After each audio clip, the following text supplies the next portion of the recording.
Good afternoon, everybody. Wee Paddy from across the shotgun and back at you with another wee video.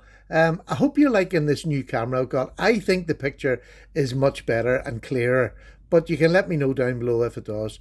I've got a couple of things that I wanted to talk about today. This is a new knife to my collection, right? I haven't done a whole lot of research. If any of you bright people out there can add things to this video, please do, and I'll pin the best comment at the top for other people to read. Now, I will do the research myself eventually. I just haven't. I've been watching YouTube quite a bit recently, and with Metal Complex getting his monetization stopped for his channel, and that's really sad because he has put so much into this, and I think he is, this is his income now. Although I hope he has another way of generating something, but I'm not here to apply for money because for me, this is a hobby. This is genuinely just a hobby. For Metal Complex, who is an amazing reviewer, he has a sale pattern of some of the best salespeople I've met in my life are no better than Metal Complex. He just has a great way of explaining things simply and succinctly that anybody can pick it up and know what sort of knife they're going to get when they get it because he's so good at it, and I applaud him for that. And there's a place on YouTube for everybody, but thinking you're going to have a YouTube channel and then all of a sudden make a fortune, forget about it. It's like being a professional footballer.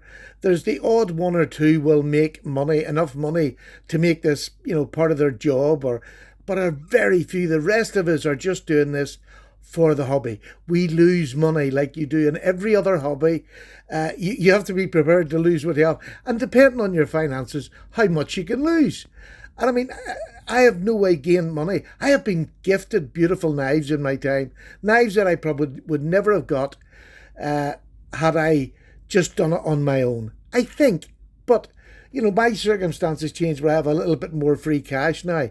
I've disappeared into this black hole, which is traditional knives, but I still have my modern knives. But just be wary if you're coming in here to make this a lifestyle, as in a living. Be very, very careful what you do. Be very careful that you back yourself up before you jump, because like Metal Complex, YouTube don't care. They will block anybody and do anything for whatever reason they find fault. It's their company. They can do what they want. But just be careful that you don't give up everything to be a top reviewer. There's very few of them are good enough. Metal Complex has it in spades, and I hope he gets it reimbursed to him very soon, or at least reinstated, because he's not a gun channel or he's not a weapon channel. It might have been said in one of his live videos. Again, I think there's a video coming that'll probably clear it all up, but hopefully it gets sorted out for him. And that's, just what I wanted to say. But for me, this is a hobby. I don't get too involved in specs anymore, because if you're going to buy a knife, check the specs for yourself. You're a big lad. I'll give you rough specs, but they're rough now, because if I'm buying a knife, I check what size it is, because I've made so many mistakes looking at a knife on YouTube without checking the specs and buying it and ending up with a wee toady thing or a massive big knife. And I've made all them mistakes, and I still occasionally do. When I see a pretty knife in a picture, I buy it, like from Etsy, and I haven't measured it right. So, but to get to this knife, I've done this because I've been doing quite a few GECs recently, and they are the more expensive end, and they are quite difficult to get. But they're no more difficult to get than high-end locking knives. Do you know what I mean? And we all watch videos on locking knives that are triple the price of this knife, or not this knife, more than that, than a GEC.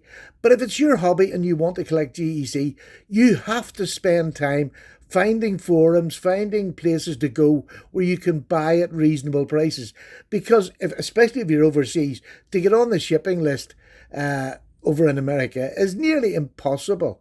But there is a way. I've got 22 now, and I'm a little simple Paddy who is technically inept, and I've managed to, over years, find a way to buy them. I can't just buy at will. I'm on the whatever people are selling, I'll buy, and then I'll trade back and forwards with other people that I've got in social groups. So that's the way to do it. But there's always a way. I mean, you can go from Rough Riders, right up to the high end GECs. And then you get into customs after that. If you want better quality, it nearly is always customs after GEC. But this is what I got, and I got this in one of the forums I belong to. I think it cost me £50, including delivery, I think. So £50 is what I would call, it's not budget, but it's a mid-range price knife, a good quality knife. Your cases start to come in after £50 over here. So this is less than most cases. I don't think you could buy a case peanut for £50. But I've got a Stockman, and a beautiful Stockman in buffalo horn, feathered buffalo horn. Look at that horn. Isn't that just beautiful? Look at that. I mean, that is world class. Look at the fit and finish of that horn into them scales and between the bolsters. It is beautiful. Absolutely beautiful. Now, they're sort of pinched bolsterish, but the pins are all nickel silver. This is good. Look at this shield. Is that not a very different shield? Now, before you see the blade, I want you to keep that little thought. You've seen it. You can't take it away. So keep that little thought with you, because what this is a Frank Buster and Sons. This is a fight. I think it's made by Fighting Rooster in Solingen, Germany. Now, this is from 1995. I don't think they make them in Germany anymore. I think Fighting Rooster are now a Chinese brand. But this is an old Solingen, Germany from 1995. It has never been used, I think. I don't think it has. I think it has the factory edges on it. In fact, they've been probably used, or maybe even that one. That one I don't think has ever been touched. I think the smaller ones have been honed maybe, but that's about it. It's in absolutely mint condition. And look on the blade here. There we go, 1995, swing low. Remember that image? Swing low, Sweet Chariot. Where are we? There we go. Swing low, Sweet Chariot. And this was one of 250. And in fact, this was, let me see if I can get this for you. There you go. This was 100 of 250. Now, this is a £50 knife in that beautiful, beautiful shaped. Look at that. Isn't that just lovely? It's like the hind dog leg, whichever you want to call it. I just think that this quality, you can't beat it for £50. It's better than any case I have, by far. Listen to the snap. There's no half stop on these, but it's a beautifully done cam tang, which is as smooth as you like. Beautiful nickel silver bolsters, shield, pins, a long pull on the main blade itself. A beautiful long pull, and on the other ones you've got nail nicks which have matchstick strikes. That's hard to say when you're my mouth, but look, it is absolutely stunning. And what I'm trying to get across is that you don't have to spend GEC money to get a GEC knife. When you go on the secondary market, and you have to go on traditional secondary markets if you want to buy good traditionals, and you need to join a group and become part of that group. Show what you have, and it doesn't matter if you've only got Rough Riders to start with. People in the group, a lot of people start off that way, and then you gradually see them buying better and better because they like the quality, so they'll save a bit, buy a bit. That's just the way it has to be if you want to get into slip joints and high end. Because look, if it was that easy to get a GEC, they wouldn't be as popular. Now I know that sounds a bit silly, but you try and buy a left-handed Chris Reeve, you can wait for months upon months for a new one because they only make them every now and then. But it makes them very popular. It makes them expensive to buy in the second-hand market. Exactly the same as a GEC. They don't have that. They're not a huge big factory that's knocking out thousands. Much like this one wasn't. It's only 250 of these out there in the world. Look at the fit and finish on the back of this. Again, it was made in Solingen, Germany. You expect nothing left from most knife companies in Solingen are just first class, and this is no exception whatsoever. This is as high a quality as you'll ever need in a pocket knife. If this was a GEC sitting in front of me, I would find no fault with it. The blades, look at the blades, they're absolutely lovely. There's a tiny wee bit of rubbing on this back one, and I mean tiny, but more of that's to do with the way you lift it. But other than that, a stunning knife. An absolutely stunning knife. Now, I'm a rugby player, and Swing Low Sweet Chariot or I was a rugby player. My wife's laughing in the background there. I was a rugby player a long time ago. The Swing Low Sweet Chariot is the song for the England rugby team. But it's used for quite a few things. I doubt if this is anything to do with that. 1995 doesn't ring a bell to me, although I don't follow England rugby a whole lot, being a man from Northern Ireland and an Ulster supporter. So, that's a beautiful knife. And what size is this knife? The knife is about 3 7/8. Now, for me personally, 3.5 to 3 7/8, or to under 4 inches, is a medium-sized knife as far as traditionals goes. But it gives me a 4-finger grip. You know, I still got a bit left hanging out there. So it gives me, this is right up the top end of it nearly. But a 3.5 gives me, 3.5-inch handle gives me a 4-finger grip. Because you always go a little bit up into the tang when you're holding a traditional. I do anyway. Just that safety aspect so as it doesn't close on you. The blade length in these are usually about, let me just see. There's the cutting edge, which is 2 3/4. That is perfect. It's just over 3 inches if you go right back to the tang. It's a big full tang, and that's what I mean about, that's where I hold a knife, a traditional knife, when I'm cutting or doing heavy tasks. So that is 2 3/4 inch. It's legal here, depending on which one of the laws you want to take. But for me, I count that as legal. The cutting edge is under 3 inches. So I carry this without any fear. A stunning work knife, an absolutely stunning. I don't know what the blade is. I think it's a stainless steel, probably a German cutlery steel, but it is just a grand knife. So, please don't think that when I show my GECs, I'm showing off. They're my collection. That's mine. And when I'm showing them, the excitement is for me. And I just hope that it rubs off on you. And they're a beautiful knife to collect. But if you want to collect them, you have to do a certain amount of work. And if all hobbies were dead easy, wouldn't everybody be doing the same hobby? If they were all easy that everybody could do, or you could get everything you wanted. You know, it's like playing golf. We're always striving for that better driver, the better putter, the one that's going to change our game. And it's the same with knives, no different. And sometimes you have to save for them, or you have to buy well on the secondary market. No different with any hobby. So let's give you some size comparisons. Here's a Queen City. This one is the, I don't even know, is there a number on that? Let me just see if I can get a number on this one. This is from 2012. No, it's just a big penknife, basically. Again, it's the same size as this. This is a Queen City from 2012. Again, beautiful fit and finish. Made by Queen. This is the cheaper version, but the fit and finish is really pretty good. Really pretty good. But you can pick that up secondhand for something like this. Do you know what I mean? It's not going to be over expensive. Here is a case. Here's a Tony Bose, which are supposed to be some of the best cases out there.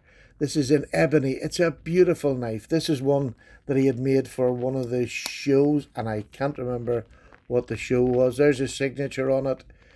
He sadly left us about a year ago. And lovely bow tie shield. But it's a beautiful, beautiful knife. Does that say anything? No. TB 7139 stainless steel. Made in the USA, designed by Tony Bose. A beautiful, beautiful knife. Now, is the quality of this knife, and it was much dearer than this, as good as this? To be honest with you, no. It's not. No, it's a beautiful knife. I love it. But when you come onto the back spring, what you can see there, it looks like it's gaps, but it's actually not. It's where the hafting wasn't done well. The easiest part they get to do, and they made a muck up. Look at that. It looks like a big gap, but listen to that. That's just my finger catching where it hasn't been hafted properly. The easiest part, and the bit that looks a knife look the best, wasn't done well. It's just sitting up a fraction, but that fraction takes away from the whole knife. But a beautiful knife, centered, an absolutely gorgeous blade. Really lovely drop point. It's nearly like a trailing point. You got that little turn up, but it's beautiful, or a clip. But beautiful, beautiful knife. Again, about the same size. Now, it's dearer than this. They're probably both a little bit dearer than this on the secondary market. But you see, to find one, I think I got a really good price. Because I got it in one of my forums, I got it at a real... We tend, one of the forums in, we don't rip each other off. And that's the whole point of it, is we sell on to what we sort of pay for it. We try not to get anything back. Maybe postage if you really need it. But so I got that at a very, very good price, I believe. Here's another. Here's a big GEC. Here's a big work knife. And the reason I haven't got another Stockman's down there is because I have about 3 or 4 good Stockman's, but they're all different sizes. So I just wanted to put it down with knives that are of the same size and good working knives. These are all good working knives. Here is the beautiful, look at that, titty out. Look at that for an oil. That's one of the nicest covers on any oil field jack I have seen. How beautiful is that? That really does just remind you of an oil slick in a garage, doesn't it? It's really beautiful. So let me just see. I can't remember what the number was on these. I should always write this down. This is a number 86. This was made in 2019. This is a Paddy's Potato Peelers or Patent Premier production. Beautiful, beautiful sheep's foot on this. Real good working blade. But again, about the same size, but it's going to be more expensive because it's GEC. Now, here's the budget knife. I show this all the time because this is one of the best knives Rough Rider do, in my opinion. It is an absolutely beautiful. This is their work knife, they call it. And a work knife it is. It is beautiful. Line bolsters, black micarta. There's a lanyard hole at the back of it. A beautiful, beautiful Wharncliffe. And a true Wharncliffe. Beautiful blade. Great blade for packages or opening or breaking down boxes even. Again, it's about that same size. These are all that 3 7/8 sort of size. And here is a beautiful knife, which is, the only one that's going to be dearer than this is the GEC. But this one is quality personified because it's handmade custom. It's a handmade from Ashley Harrison. I've done a review on this. This is a beautiful big spear. Beautiful. Ashley Harrison is one of the owners of Wright Brothers now over here in the UK. But he makes knives in his own private time, and this is one of them. I absolutely love this. And if you can get on Ashley's books, look at that backspacer. All hand finished, all hand done in a little workshop. This is beautiful. Absolutely beautiful. Really strong pull. No half stop on this either, but listen to that firm closure.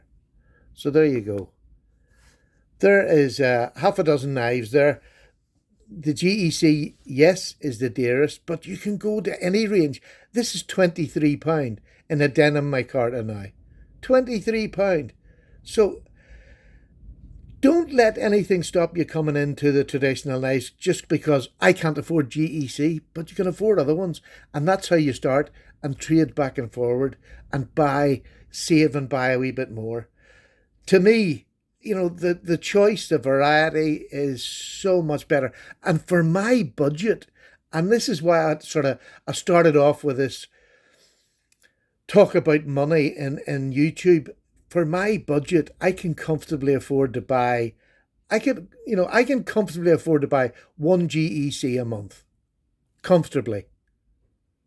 I don't always, sometimes I buy 2 or 3, but they're usually bought for a good price on the secondary market, or I save a bit, and that's what it is. But I can afford to buy 1 a month, a good GEC 1 a month.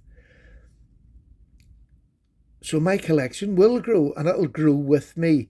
But I love to be able to collect all the different other makes, brands, just to check their fit and finish, what they're like to use. And I love using different knives.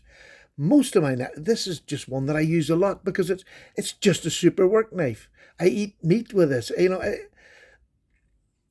It's just a beautiful knife. The other ones I maybe don't use as much, but I do use them. I love them. This one I haven't carried yet or used yet, and I need to sharpen this blade because I'm going to keep this. I don't want to trade this on because it's a 1995 Fighting Rooster that's made in Germany. You know, they're made in China now. This is a Queen City. They don't make them anymore. Smoky Mountain Knife Works have bought over the name. They're making some lovely knives. I'll just show you one. Where's the Smoky Mountain Knife Work one? What did I do with it? Oh, I don't know what I've done with it. Oh, here it is.